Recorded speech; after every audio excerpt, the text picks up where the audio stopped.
Kambote mingi na bino boza epele boza bongo kolanda RLTV télévision na bino o bolingaka mingi na ndimisa mete déjà boza ya kosepela boza la peso ya kosepela parce que le loto ya bipo na bino mutu moko oyo akobeta masolo oyo ekoyeba na kolamusa bien sûr ba mémoire na bino mingi bayebi ete mais la katokosolola naye na kati ya masolo nde bokoyeba nani oye azali déjà nazokende bongo kopase maloba epai ya invité na biso ya lelo ye moko okoyebisa bino nani oye azali mbote mwana mboka mbote mama journaliste toyambi yo lelo tobeta na masolo oza moimboka ozali bongo moko ya bapolitique mais tokaka mpe obetaka mpe masolo ya sport tokolinga vraiment toyeba oyo ozali soki okoyeba bongo kosala présentation na yo na baimboka bayeba nani oyo ozali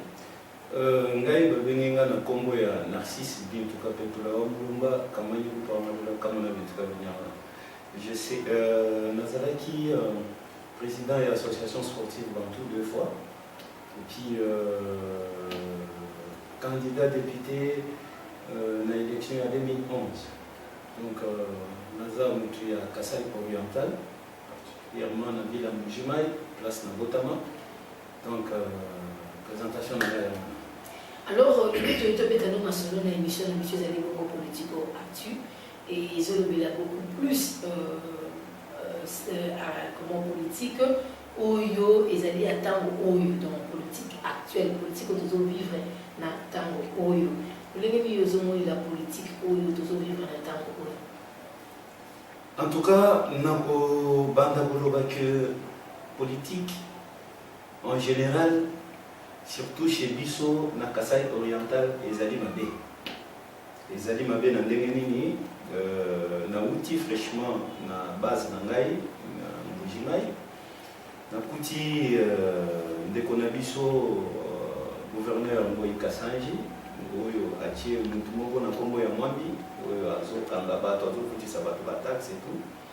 Là je me suis posé des questions pour savoir où étaient les députés provinciaux, les gouvernements, voilà, et des députés nationaux qui peuvent aider la population.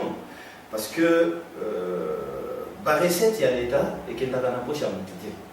La recette, il y a l'État, ils allaient nabaye, bengami, kozoela yango. Soli mutozo teka soso na ye, bakangieke afuta taxe. Akofuta taxe par rapport à quoi? Bako taxer par rapport à quoi?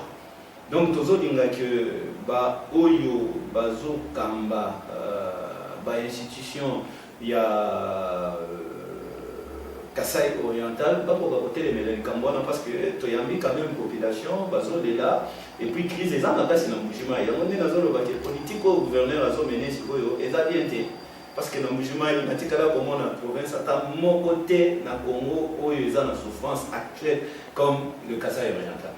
Tout ce qu'il y a dans le Kasai Oriental, on a beaucoup de bien été outil fraîchement, mais ils ont un dossier beaucoup où ils sont en disant toujours là, ils ont des dossiers à mon amboka et les airs tamboués. Les airs tamboués, ils ont arrêté pas y a gouverneur Ngoyi Kasanji. Mais évitez, est-ce que procédure Rwanda, yo pétant que mon amboka, faut y avoir qui ont déminé. Bon, oyebi nalingaka kokota penza na masolo oyo nazo maîtriser.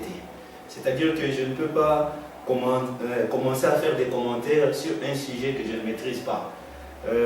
Likambu ya ndeko Eliezer nandenge bake kosuka na gouverneur nazo yoka surtout eza mingi makambo ya diamant. Donc moi je ne suis pas du domaine nayebi ndenge de qualité mais tomoni kaka Eliezer aza na prison. Tokoyeba eloko nini asali tokoyeba parce que il faut pour nabanda kososola ngo bien nakoki koyoka nanu pe gouverneur nayoki Eliezer wana nakoko zala na ba élément pour nako argumenter sujet mais maintenant en tout cas sujet wana nazo maîtriser en côté. Mais tu as sur la politique. Madame sur la politique. En tout cas, merci beaucoup. Je remercie d'abord votre chaîne RLTV qui m'offre cet espace pour na kolobela masolo etalimboka ngai na banda politique aux côtés de monsieur Roger Mbala Wachitenga Donc nous avons commencé avec le RCD, RCD Goma, j'étais avec lui, qui n'a pas sali RCD national,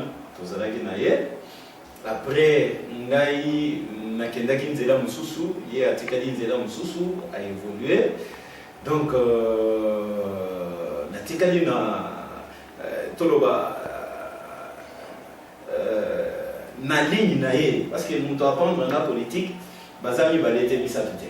Donc j'ai appris beaucoup du côté de Roger Lumbala et j'ai aussi appris beaucoup du côté de Raymond Chipanda Tungamulo. Donc le parti où j'évolue maintenant. Donc politique na bandiango moi na muke na monsieur Roger Lumbala yende mutatani sanga masolo. Est-ce que na Kasai oriental nous vous avez reconnu comme étant politicien? Vous avez reconnu comme étant sportif? Ngai popularité na ngai tokoki kopeta masolo wana te parce que étape wana toleka.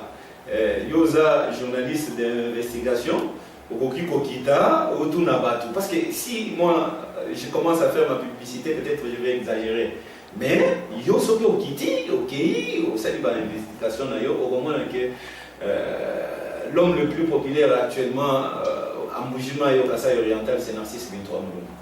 Nous marquons au message que nous confirmé que vous êtes le plus populaire dans Kasai oriental. Non, c'est parce que ma politique est basée sur la population. C'est que je suis plus proche du peuple. Tout ce que la population fait, tout ce que la population est en train d'endurer, tout ça là. Yangonde ngana lobaka soki nzambe afongoli biso banzela politique na biso ekozala basé sur le social du Kasai. Donc tout lobake social ya ba Kasayen, voilà.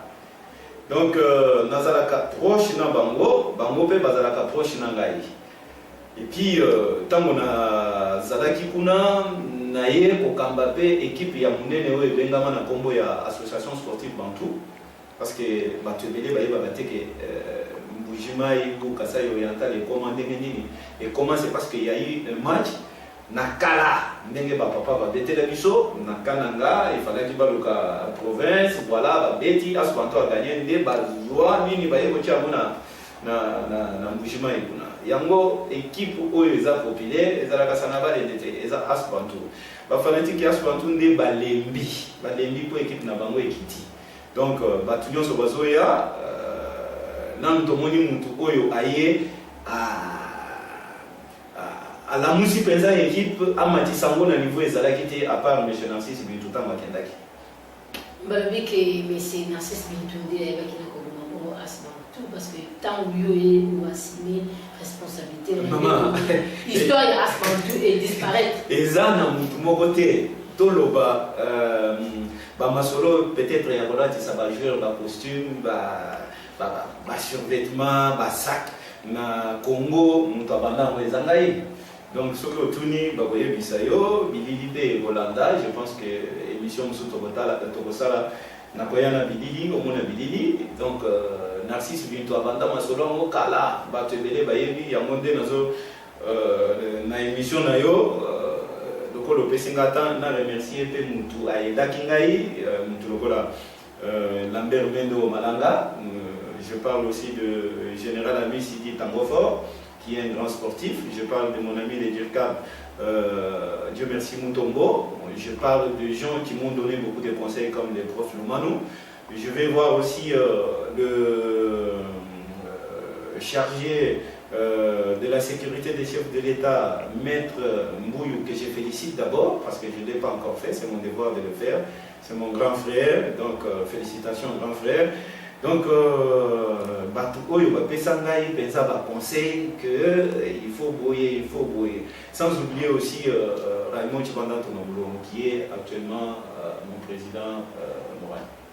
Alors, vision nous en gros pour la politique actuelle.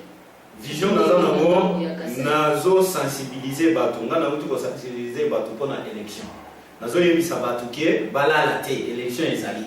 Même ekozala na décembre te, ekozala na janvier. Soki ekozala na janvier te, ekozala na avril.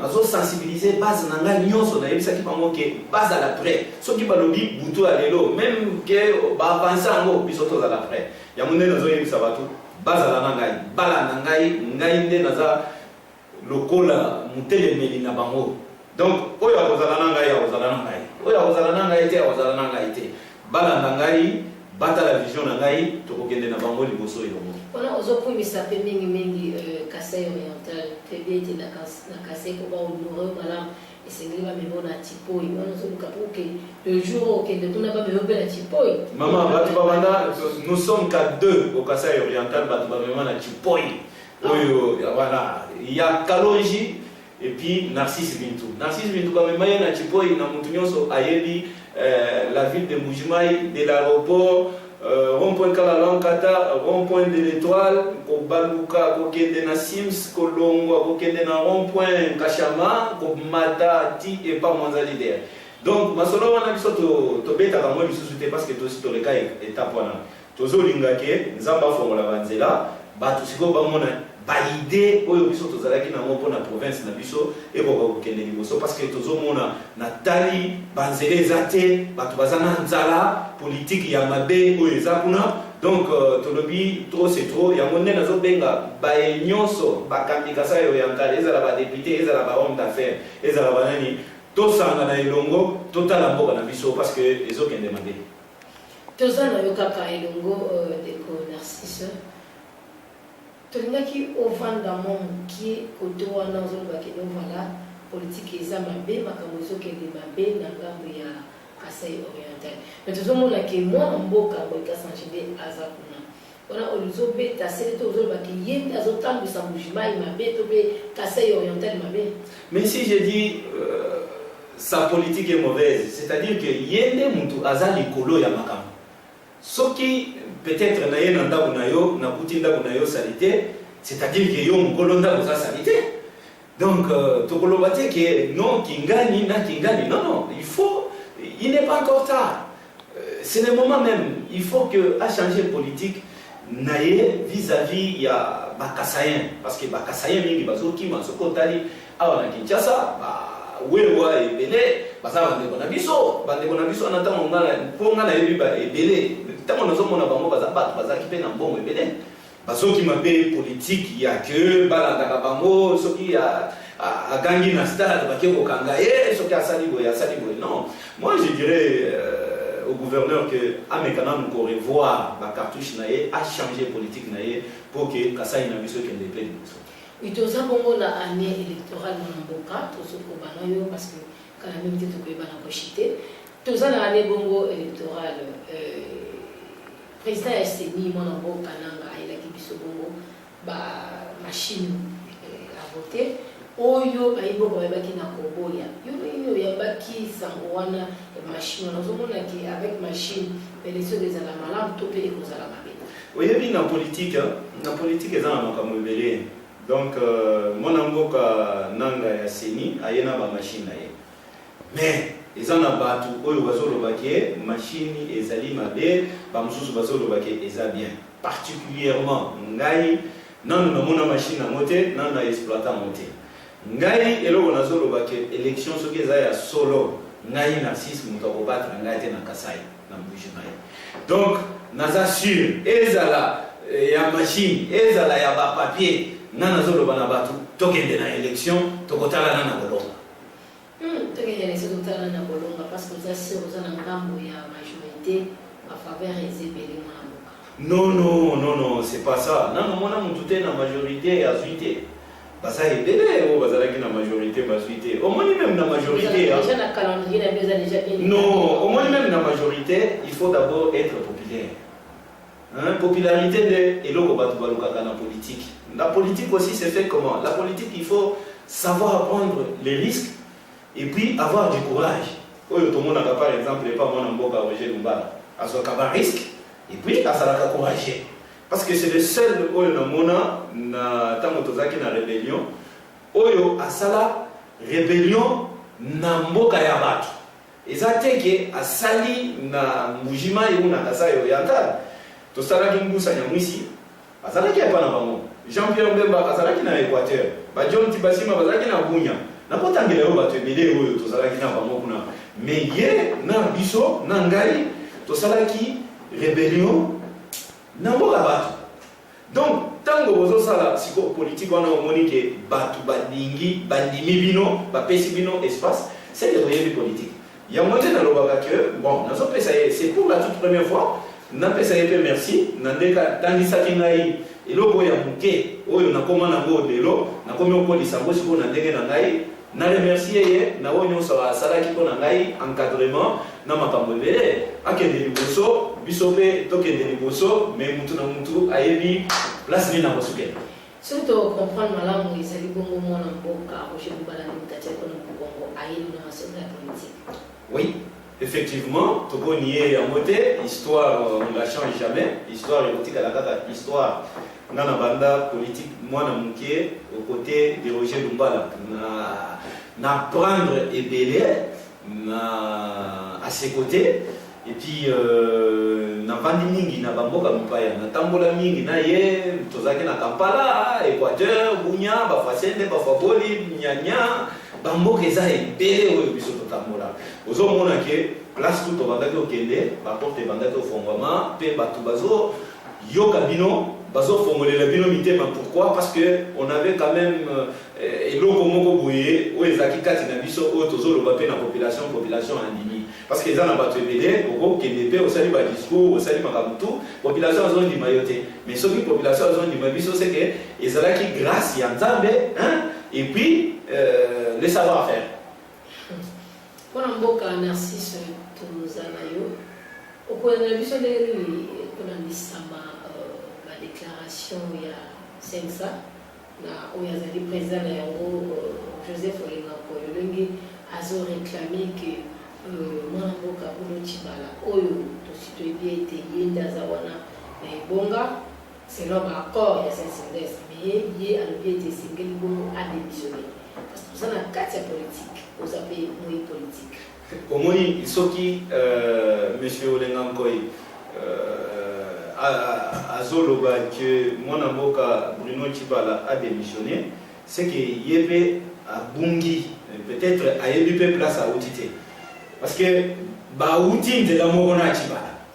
Accord wana oyo tieke Tshibala aza la premier ministre, c'est le même accord oyo sali que ye aza la place aza. Mais comment yo okoki koya olobake mwana mboka Tshibala a démissionné yo tikala. Non, ce qui Tshibala a démissionné, il faut démissionner. Donc politique il faut koyeba pour ça l'amour. Donc on ne peut pas être des prostituées d'argent ou des sous. Toujours c'est là que Mutuna Mutu a la politique, le lengue sengeli. Donc quand il y a eu des accords, batunion sur bazala qui vient. Mais tant qu'il y a un poste, tu comme on est Mutuna Mutu azo bunda na ndenge na ye. Non, ce qui Bruno a accueilli, on les va faire okende parce que accord ndé ça qui va mo ya venu premier ministre. Donc le baké mona mboka Olenga Nkoy a revenir na raison pour le baité couper sa raison na opposition ou les appels à limiter, il y a rassemblement et le limiter, l'accord va les avoir fraude, les lengue va signer. Mais il y a fraude, il y a ça qui est na kati. Ce qui s'est vendu pour le fraude, c'est qu'il y a fraudé. Donc c'est comme ça. Tout le quand même vérité. Bino, vous allez qui n'a pas vous allez le bino, vous kei, vous le dites non, ça c'est des accords. On va faire ça, on va faire. Parce qu'il y a toujours des accords politiques. Les accords politiques aujourd'hui, on peut dire que RCDN, avec par exemple le MLC et l'UDPS, on s'est réunis. Si on fait ça, celui-ci va prendre ça, l'autre va prendre le ministère de l'Intérieur, l'autre va prendre. Et quand toi tu arrives au pouvoir et tu commences à dire non, l'autre n'est pas bon, c'est moi qui est bon, il faut me donner tout le monde. Non, ce n'est pas comme ça dans les accords politiques. Il y a un moment donné, tous les politiciens, nous avons des jeunes, beaux éléments. Botelema to changer le Congo. Botelema bino ba jeune boya boko tapé na politique to kende liboso to évoluer to longola na ba mentalité akala ya bundela ba mbongo ba nini tout ça. Donc boya na nike o bozana mo na mayele na makamnyoso to ko ba bundela mboka pombo na biso kende liboso to tikela ka ba tuteke o non le olenga tout ça ba salipe kala. On a vu voilà depuis kala na to mona pe eloba malonga o ba changer na Congo te. Donc, biso sikoyo nde tozozwa makambo na maboko tozobundela ngai surtout nakoloba te na Kinshasa na yebani nakoloba te non na base électorale na ngai ezali na ville ya Mbujimai. Donc ngai na bundaka mingi pona oyo matali Kasai oriental na ville ya Mbujimai. Soki okei côté sportif ba yebi ngai, soki okei côté politique ba yebi ngai. Pe naza mwana mboka na botama kuna na kolela kuna bato ebele ba yebi malgré que tokomi voyager mingi mais solo na ngai nyonso eza na Mbujimai. To chité na yo mwana mboka parce que tozokoma déjà na suka ya entretien na biso, to émission na biso. Aux États-Unis, il y a élection, tu évites aux candidats, tu soutenir bien aux candidats dans l'approche pour que voter côté la présidence, côté la députation. Si, nous sommes candidats à la députation nationale. Ce qui nous a mis à Fongoli, c'est là qu'aujourd'hui, nous avons dirigé la province de même pour 2 jours, nous avons un changement. Toza na ba idée, toza na ba partenaire, toza na ba tebele, toza na ba kolo oyo ba kamba kama solo ya politique à na Congo, oyo ba pesa ka biso pe ba conseil. Yango omoni que to biso tokenda ka mbangu te. Biso tokenda ka malembe po tokoka ko bebisa na base na biso te, to encadrer ba to loba parce que lelo na Mbujimai muntu oyo bato bakotelema mpe atelemi boye alobi botika batiki ngai ebele bakoya bakoloba boye bakoganga même na stade mongulu elemi boye oyebisi bato bon botika tokotala likambo molobi oyoki bato mpona yo totiki mpona yo tosali boye. Voilà, c'est là qu'on sent que on est aidé, c'est là qu'on sent qu'on peut faire quelque chose avec cette population là. Tokotika bango te, tokozala na bango, tokobana bango, tosekaka na Nzambe apesa biso makasi, basambela mingi mpona ngai, Nzambe apesa nga makasi ke nakoka ko développer ba idée o nga naza nango sur tout le plan politique et sportif na Kasai oriental.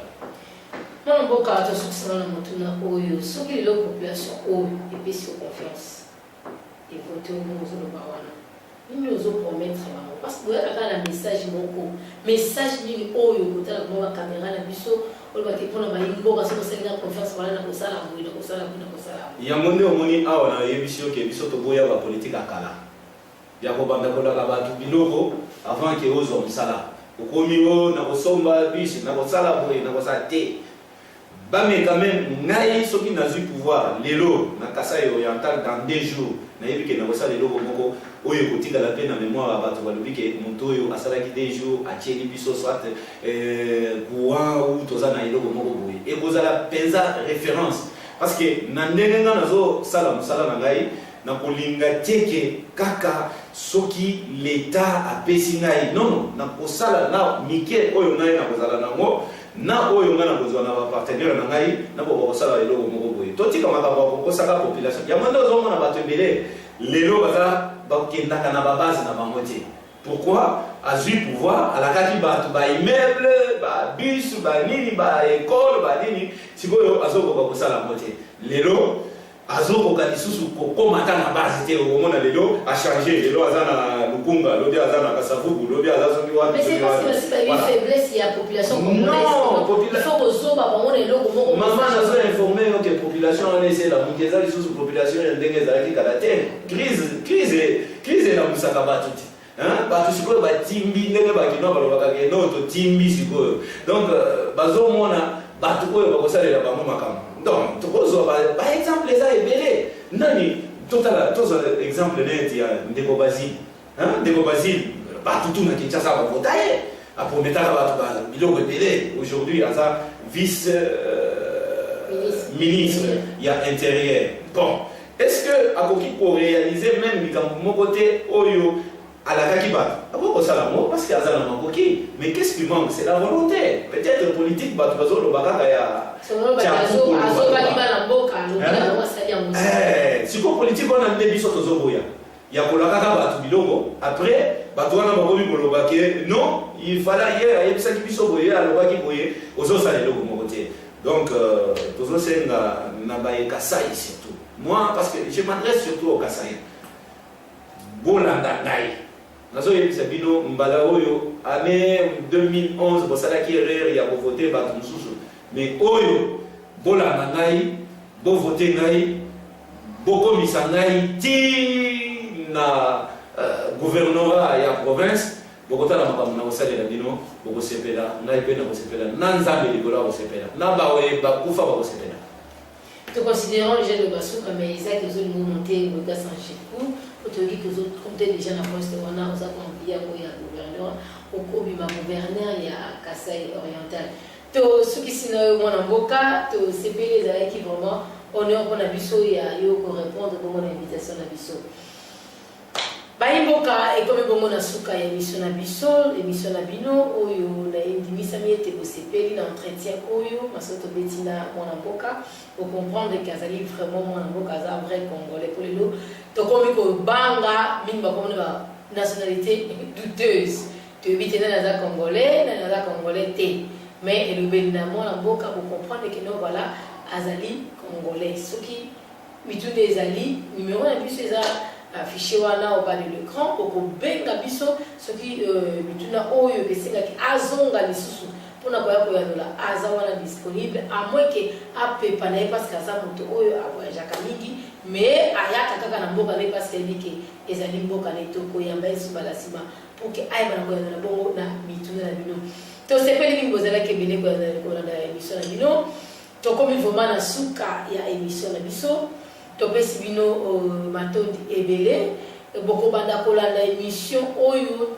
politico actu oyo banda kobeta masolo actuel et actualité ya pardon ya politique alors vous allez toujours branché otikala bongo scotché na chaîne na bino oyo ezongi pona bino na yebi ke boza ya ko sepelebele RLTV la radio Lisanga télévision ezawana pona ko sepelisa bino.